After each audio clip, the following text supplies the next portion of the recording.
Hey everyone, Mike, the rideshare reseller, coming to you from my family room here. As you know, my wife has been away for a few days, so I've been taking care of the cat, the dog, and myself.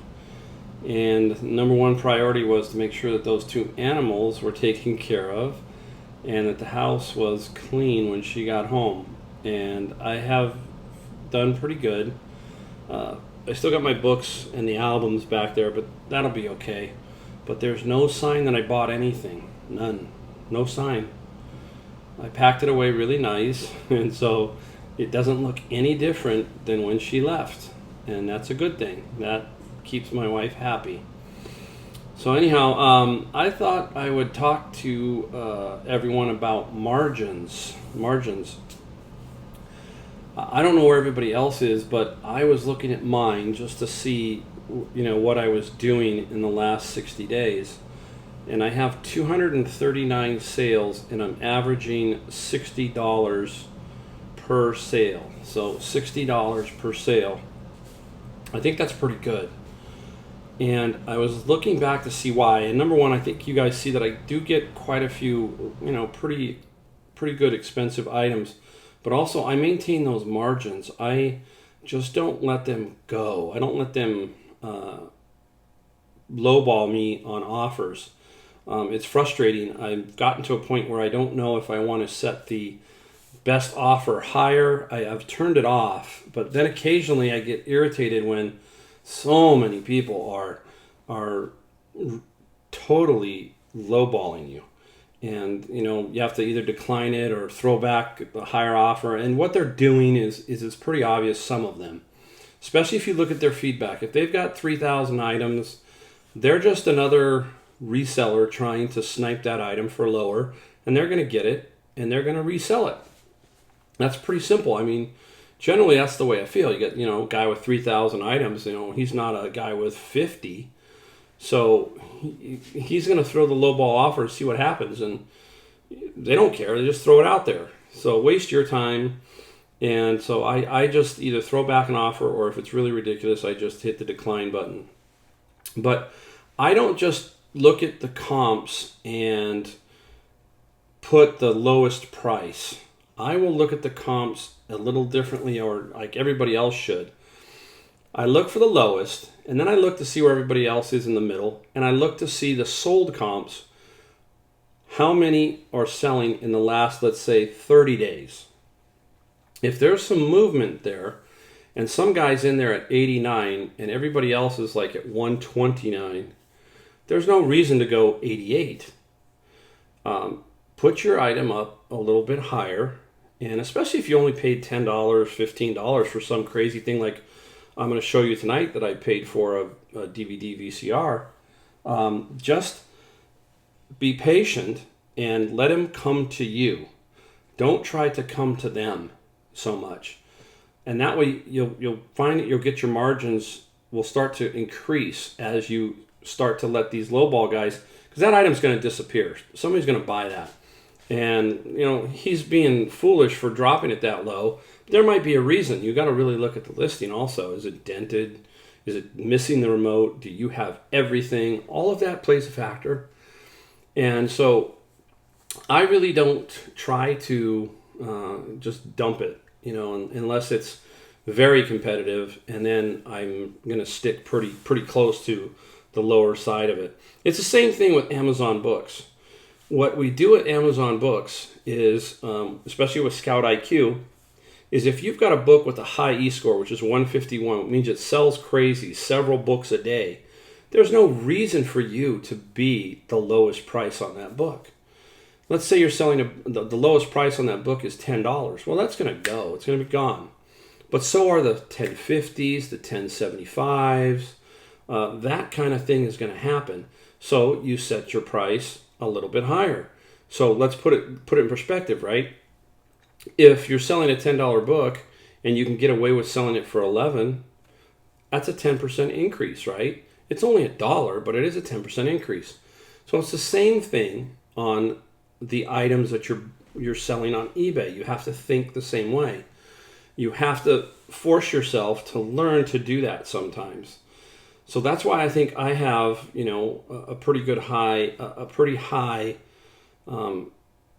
sell-through rate and item pricing at $60 average price. Now it's probably going to come down because now I'm starting to go into a little bit more of these $25, $20 items as I'm learning. I'm learning to see things differently in the Goodwills and the thrift stores and the garage sales. You know, I'm picking stuff up for $2 that I can sell for $25, $29. So in essence, you know, I'm still going to go after. Well, I love the home run. I'm the home run looker. That's all I look for. I really do. They're out there, and I look for them. And I'm in Silicon Valley, and there's a lot of money in Silicon Valley. And you can see what some of the stuff that I get, that it definitely is, it's out there. It's out there to get. You just have to be a hustler. You have to move from store to store as best you can, and it will fall into your lap. And that's it. That's what's happened to me. So again, don't just trust yourself. Don't fight the low ballers. Let them kind of move on, and it will come to you. And people will eventually see that, and you'll start selling a lot more at higher margins. So that's my little margin pitch. You know, it goes back to my store too. I want to go back to that because my retail store back in the day, we didn't have a whole lot to do. We had to actually physically shop a store to check our prices against theirs. We didn't have computers and things like that. So back in the day, we'd have to watch their ads, and we'd have to watch their store and so forth. So we'd have to go physically shop it. Pretty soon they knew who you were, so you kind of had to, you know, get around that, you know. But that was the way we had to do it there. So we had better margins back then. One thing is for sure, because we couldn't be shopped as easily. Our margins back then, early on, were, for example, if I bought something for $100.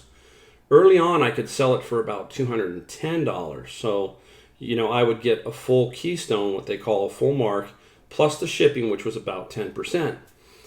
Then you could see it shift as the internet came in. People were able to cross shop much simpler, and then all of a sudden the prices started to drop. So did your margins. So that same item that I bought for $100, I was now only able to sell it for about $185. So you could see how your margins would get squeezed there. But that's a different ballgame too. Retail, that's the difference between retail and reselling. Reselling, we target a lot bigger pool of specific items. So, you know, we can find rare DVD, rare turntables, rare records, rare things like that. In the retail space, everybody had access to the same thing that I was selling, or, you know, other retailers. So everybody was getting it pretty much for the same price. Now it was just the battle of who wanted to go to the bottom, basically. I didn't fight that battle either. I never played games with the pricing structure where if I paid $100 for it and it's supposed to be $219, I ran it at $299, and then the customer came in and I said, "Hey, I'm going to give it to you for $219." I didn't like that. So that was a retail game. Here in eBay, it keeps you a little bit more honest. You just can't do that. People are much more savvy and much smarter. So again, just keep an eye on your margins. Keep fighting those low ballers. Don't let them get to you. Just blow them off, and your products are eventually going to sell, and you're going to get your money. So I'm going to go up now, and I'm going to show you what I got today. It wasn't a big haul, but there are 2 items on there that are very, very good. So I will see you in 1 second.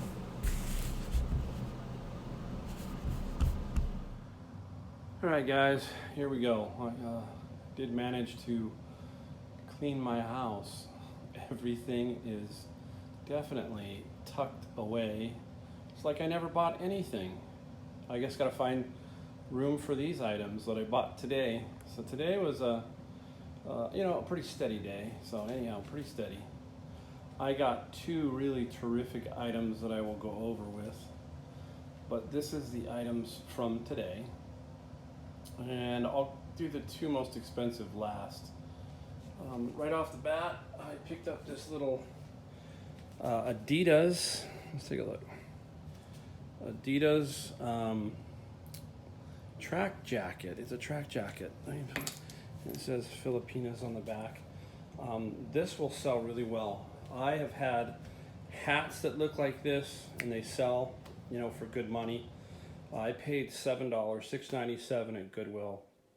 That will go for about $50, and they are very nationalistic, very into their country, and they love this stuff. So I should not have a problem selling that at all. Next item up, I just sold one of these, so I got this today. That is a J. Henckels again.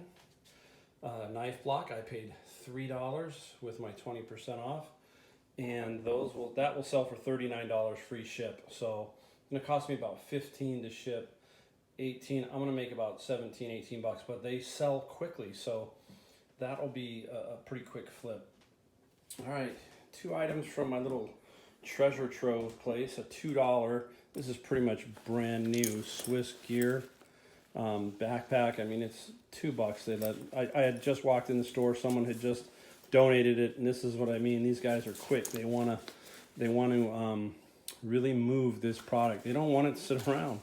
So that was for $2. And then I also, since I know what a knee brace is about with my knee surgery that I've had, this is a DonJoy knee brace that they also sold to me for $2. So I walked out with 2 items, $2 each. The backpack will garner me about $29 to $35 with shipping. So that's where that will fall in.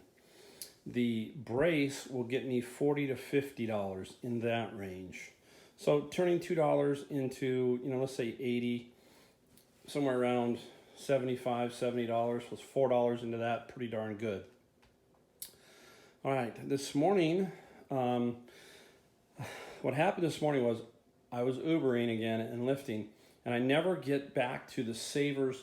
There's a Savers that I live by, but that's never open when I'm Ubering early. So I'm usually dragged more north.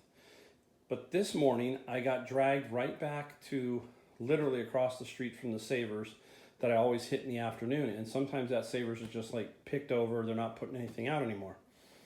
So long story short, I came in and got, let me maybe backtrack first. I'll show you that I got those 2 items. Let me go to the Goodwill. This item here that was a Goodwill item. This is one last Goodwill. It is Insta Snow. It's a science project stuff. $4.99 for the entire bundle. There are 13 in there. I'm going to bundle those and sell those between $40 and $50 for all of them. It's like an instant snow project for science. Should be able to sell that. If not, I'll break them down into 3s. So that was a Goodwill. Now let me get back to Savers. I bought 3 items from the Savers. The Savers was not open when I start. So anyhow, I got back there and I was right there about 9:30. They'd open at 9. And what a difference. Oh my goodness. The store was clean. It looked like a whole totally different store. It looked like they had just completely cleaned the place. So I was like, this is what they do at night. So they do go in and really straighten it up. So I did pick up this, I think it's F&F, Frank and Frankel, I think. I can't remember the name now. But it's a little teapot jar. With my discount, I paid $4. And I believe I'm going to get about $25 to $30 with shipping on that. So nice little find. Christmas is coming up, so I'm starting to think about that. Pick up a few Christmassy items along the way. All right, now the next item, this was just like golden. This is what happens when you're there. It had come rolling out on a cart. And I knew that it was first off, I knew it was a VCR DVD. And when I see the remote and the cables, I know that it's, somebody's taking care of it pretty much. And they have. It's pretty much pristine. It's a Panasonic. And this Panasonic is a DVD recording. That even alerted me further. This unit, I'm going to probably get $149 for. And I bought it for $9.99 minus 20%. So you're looking at an $8 purchase there. $8. Quite amazing, you know. So it really just shows that got to kind of show up, people. Like I've always said, just show up. Some of this stuff's going to fall in your lap. Now the next one is my proudest of the day. It is those little purple shoes. No, they're not Dorothy's purple shoes, but they are purple, and you can see them. And what caught my eye was the price that was on them. The price that was on them was, I believe, $24 in my head, and I had the coupon, so it knocked it down to basically 20. So anytime I see a sticker like that, my radar went up, and my good friend, well, I should say my reselling friend Charlie, who was helping me out with clothing, I sent him a quick photo. Originally thought maybe they were fake. More research, no, they're not fake. Okay, they are the real deal, and I feel that they're the real deal. There's just no way, from what I've seen and what I've read. But anyhow, paying $20 for these. This is the name is Christian Licotti, and if you take a look, there's his mark is somewhere on the bottom here. $20. His shoes are all over the map. 500, 400. And to show you why you have to build these relationships with resellers, other resellers, they will help you. And Charlie helped me here. And then someone on Instagram came along and further helped me by showing me comps of these similar type of shoes. They should sell for about $230. So my $20 will go into about $230. That's my first, I found a pair of Pradas. They're only worth about $135, $150. Now I found a pair of these for about $230. That's what I'm looking at. So again, I'm slowly learning clothing, shoes. You can definitely tell when you see a shoe that's really quality. You just know, you get that feeling, and I had that feeling with this. So this was also just rolled out on a cart at the Savers when I was there, and I just happened to be right by the cart and grab them because they would have been gone. Somebody with more knowledge than me is just going to walk by and grab those. The purple color probably, he loves purple, so that probably would have set him off. So anyhow, here we go. I'll give you one last look. Not bad. Not a bad little haul. So thanks for watching today, guys. Tomorrow I'm going to hit the golf course, and I will try and shoot some video from there. I'm going to take a day off. So thanks again. Don't forget to hit the like button for me and the subscribe, and I will talk to you guys later. Thank you.